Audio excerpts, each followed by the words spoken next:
দেশনায়ক তারেক রহমানের নির্দেশনা বাস্তবায়নের লক্ষ্যে পটুয়াখালী জেলা ছাত্রদলের পরামর্শক্রমে আমাদের এই কর্মসূচি।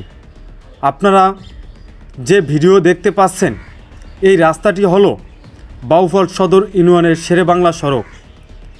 এই রাস্তা দিয়ে দৈনিক শত শত pickup, van, autorickshaw, motorbike, trolley ইত্যাদি যানবাহন চলাচল করে।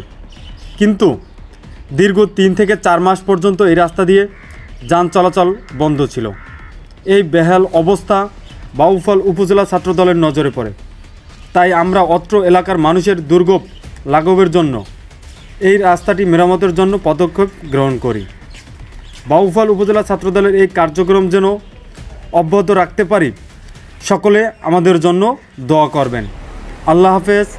বাংলাদেশ জাতীয়তাবাদী ছাত্রদল জিন্দাবাদ। বাউফল উপজেলা ছাত্রদল জিন্দাবাদ জিন্দাবাদ। দেশ ও বিদেশ থেকে যারা অনলাইনে যুক্ত আছেন, আমাদের এই ভিডিও দেখছেন, সকলকে বাউফল উপজেলা কলেজ ও পৌর ছাত্রদলের পক্ষ থেকে সালামু আলাইকুম।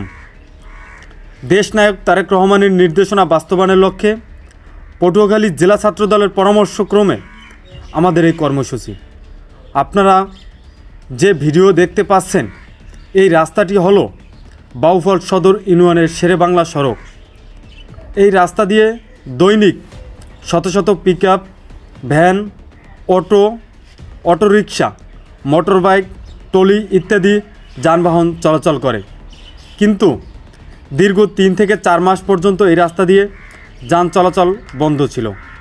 এই বেহাল অবস্থা বাউফল উপজেলা ছাত্রদলের নজরে পড়ে। তাই আমরা অত্র এলাকার মানুষের দুর্ভোগ লাঘবের জন্য এই রাস্তাটি মেরামতের জন্য